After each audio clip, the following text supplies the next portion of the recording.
कोई Donald Trump का प्रभाव भारत के ऊपर नहीं पड़ने वाला है। जो भी उस समय के राष्ट्रपति हो, उनका प्रेशर भारत ने नहीं माना, बाकायदा रूस से तेल खरीदा और इसीलिए आज रूस खुल करके भारत के पक्ष में खड़ा हुआ। जो फैसले उन्होंने लिए वो कभी झुकने वाले नेता नहीं। मुलायम सिंह जी की सरकार ने सत्ता में रहते हुए हल्ला बोल का नारा दिया और हल्ला बोल होने लगा। हमारे यहाँ छोटे छोटे दुकानदार थे, उनको पीटा गया, उनका सामान लूट लिया गया, उनके ऊपर बड़ा अत्याचार हुआ। नमस्कार, मैं उज्जवल सिंह हूं और आप हैं यूपी न्यूज डिजिटल के साथ। हमारे इस खास प्रोग्राम शख्सियत में आज हमारे साथ बात करने के लिए मौजूद हैं हरदोई की सवायतपुर सीट से लगातार दूसरी बार भाजपा के विधायक माधवेंद्र प्रताप सिंह उर्फ रानू। माधवेंद्र जी लगातार दूसरी बार विधायक हैं और हरदोई के सवायतपुर स्टेट से संबंध रखते हैं, राज परिवार से हैं। हम इनकी पूरी जर्नी जानेंगे कि कैसे ये पढ़ाई के बाद इनका झुकाव राजनीति की तरफ हुआ। राज परिवार में रहे तो अभावों की जिंदगी नहीं रही होगी, लेकिन राजनीति में आने के पीछे की वजह क्या रही और इनकी पूरी तमाम जो राजनीतिक जर्नी है उसके बारे में जानेंगे। बहुत बहुत स्वागत है सर आपका हमारे यूपी न्यूज में।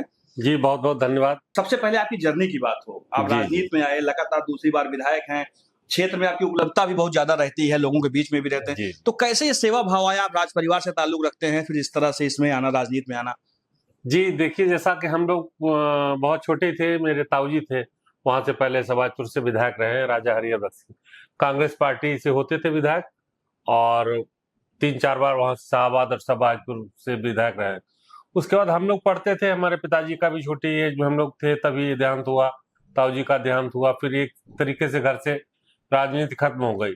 लेकिन क्षेत्र में हमारे लोगों का, जो ताऊजी ने काम किए थे और परिवार के लोगों ने काम किए, तो उनका बड़ा सम्मान था और इसलिए क्षेत्र के लोग देते थे।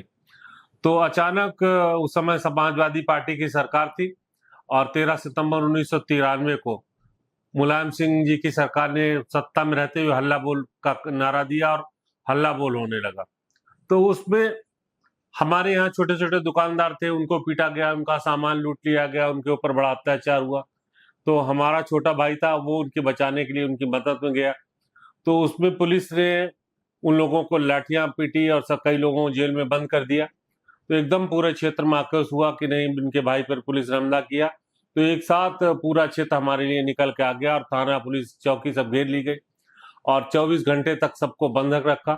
तो जब ये सब स्थितियां बनी तो अचानक क्षेत्र को के लोगों ने मेरी मदद की और सब लोग आ गए। तो मुझे भी लगा, मैं उस समय पढ़ ही रहा था, तो लगा क्षेत्र के लिए लगना चाहिए। दूसरा, हमारा जो विधानसभा क्षेत्र था वो 5 नदियों से घिरा हुआ क्षेत्र है, वहां पर विकास होता नहीं था। हरदोई से बहुत दूर क्षेत्र है, जनपद हमारा हरदोई है। तो सवाजपुर तहसील बनाओ आंदोलन चल रहा था, उसके लिए हमने तहसील के लिए भी आंदोलन शुरू किया। तो तहसील के साथ साथ ये जो लोकल राजनीति थी समाजवादी पार्टी की, उसके मदद के लिए क्षेत्र के लोग आने लगे कि चलिए भाई आप मदद करिए और हमारा नेतृत्व करिए, आप लोग आगे चुनाव में आइए, ताऊजी नहीं रहे, आप लोग चुनाव लड़िए।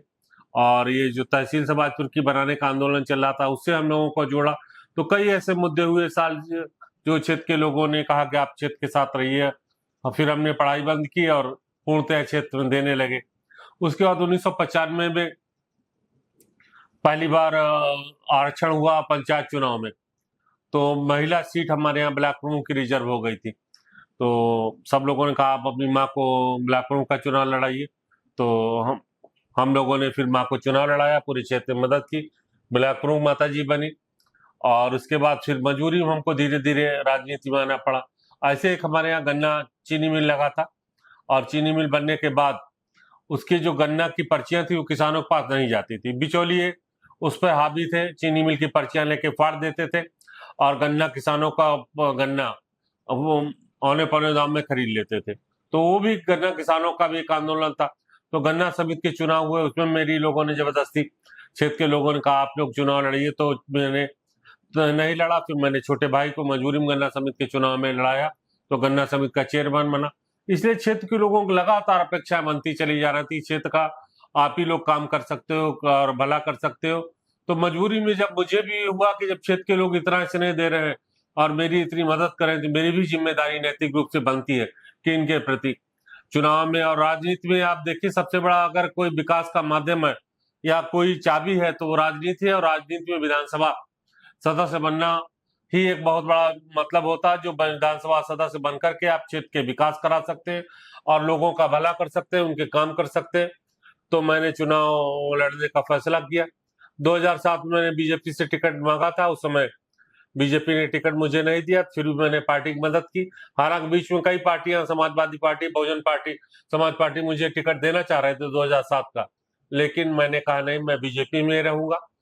फिर 2012 की जब स्थिति आई तो मुझे बीजेपी ने 2012 का टिकट दिया और मैं चुनाव लड़ा था। उस समय मुझे 38,000 वोट मिला था, जो शायद लखनऊ मंडल में सबसे ज्यादा मत था। लेकिन हमारे उसमें हुआ बीजेपी से ही दल अलग हुआ था बाबूजी कल्याण सिंह का, तो उनके समाज का वोट हमारे यहाँ काफी पड़ता था, तो वो अलग प्रत्याशी उनकी पार्टी से आ गया। कुछ जो कुशवाहा समाज का वोट होता है बीजेपी में परंपरागत रहता था, उनके 2 प्रत्याशी आ गए। छत्री समाज के भी प्रत्याशी आ गए, कांग्रेस पार्टी से छत्री समाज का प्रत्याशी आ गया। एक अमर सिंह जी ने उस समय पार्टी बनाई थी, उनकी पार्टी से भी छत्री समाज का प्रत्याशी आ गया। तो हम चुनाव वो वाला हार गए। लेकिन मैंने चुनाव हारने के बाद अगले दिन से जिन्होंने चुनाव लड़ा वो तो क्षेत्र छोड़ के चले गए, उस क्षेत्र की सेवा में मैं लग गया और लगातार क्षेत्र में लगा रहा। तो पार्टी ने मुझे 2017 का टिकट दिया और मैं 2017 में चुनाव लड़ा, चुनाव में जीता। आप क्षेत्र के लोगों के बीच में ज्यादा समय देते हैं, जो आपके बारे में चर्चा हुई कि क्षेत्र में ज्यादा आपका समय बीतता है लखनऊ की अपेक्षा। तो मतलब क्या, कैसे समय निकाल पाते हैं लोगों के बीच में पहुंचना? एक आपके हिसाब से एक जनप्रतिनिधि के लिए सबसे इंपॉर्टेंट चीज क्या होती है, आवश्यक क्या होता है? आवश्यक तो यही, जिन लोगों ने आपको बनाया है आप उनकी मदद करें, उनकी समस्याओं को दूर करें और जो उनकी अपेक्षाएं हैं उनको पूरा करें। लेकिन होता क्या था, राजनीति में बहुत से लोग अवसर के लिए राजनीति में आते थे या राजनीति को पार्ट टाइम जॉब समझते थे। कुछ बिजनेस करते हैं और बिजनेस को बैलेंस करने के लिए, संभालने के लिए राजनीति में आ जाते हैं। तो ऐसे लोगों के कारण राजनीति भी प्रदूषित हो गई थी और राजनीति में लोगों का भी अपमान होने लगा। लोग उन्हें गंदी नजरों से देखने लगे कि नेता तो अवसर के लिए आते हैं, जब चुनाव होती तभी ये बरसाती मेढक बन के आते हैं, बाद में हमारे बीच में नहीं रहेंगे।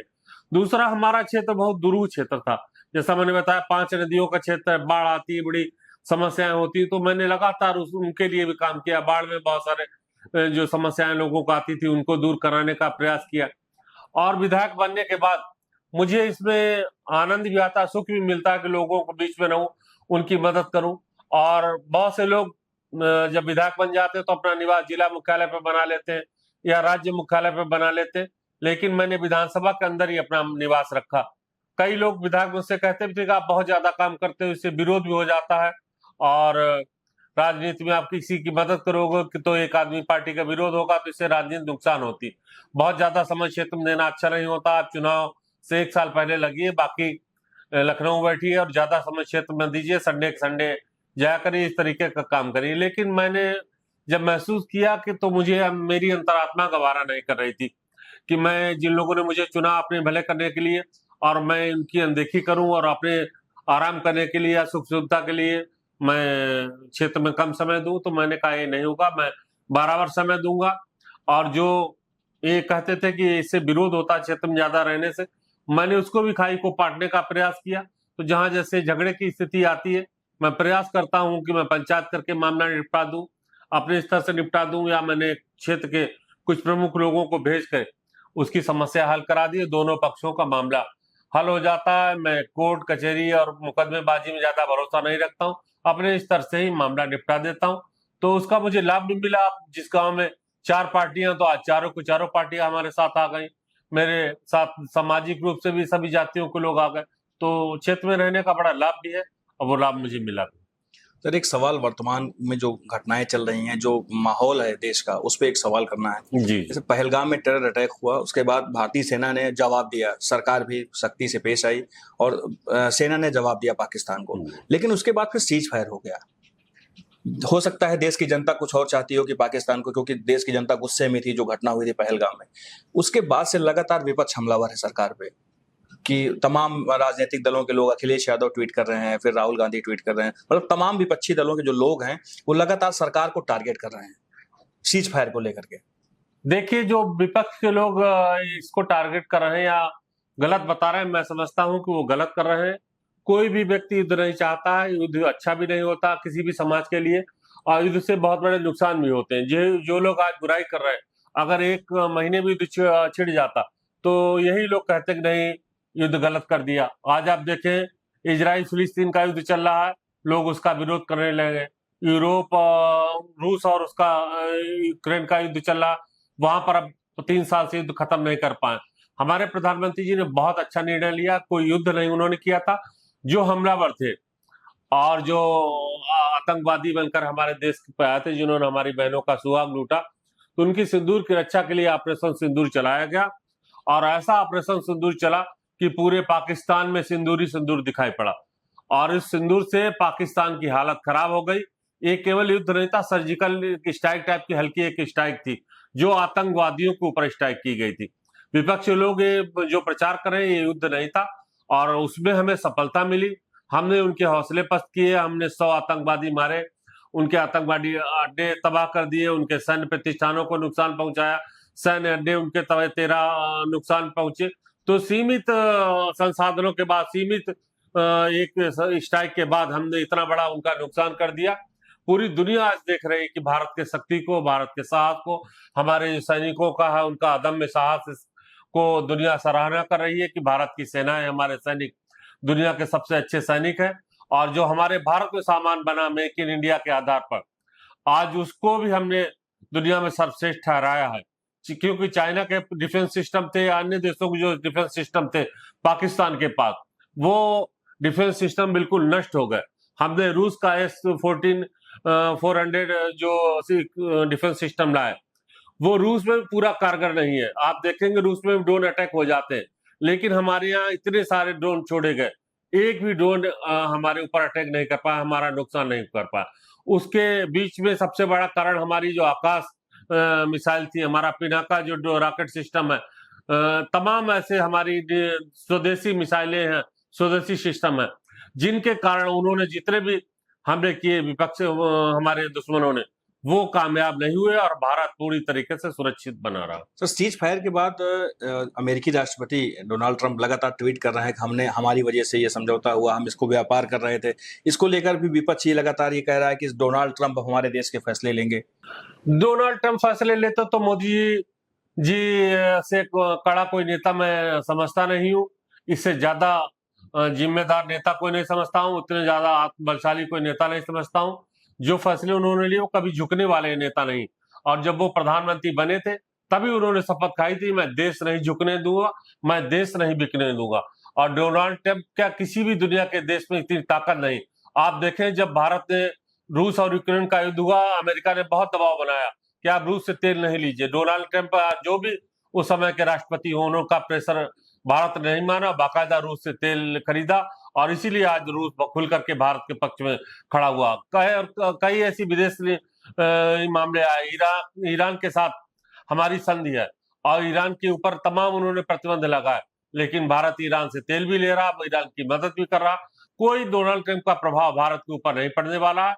न हमारा नेता इतना कमजोर है जो किसी के दबाव में आए। आज भारत तो स्वयं आत्मबलशाली भारत है और दुनिया को नेतृत्व करने वाला भारत हमारे प्रधानमंत्री जी ने बनाया। मैं उनका बहुत सम्मान करता हूं और ऐसा नेता भारत को मिला है। ये भारत के 140 करोड़ देशवासियों को गौरव है, जो इस देश को झुकने नहीं दे रहे, इस देश को बिकने नहीं दे रहे।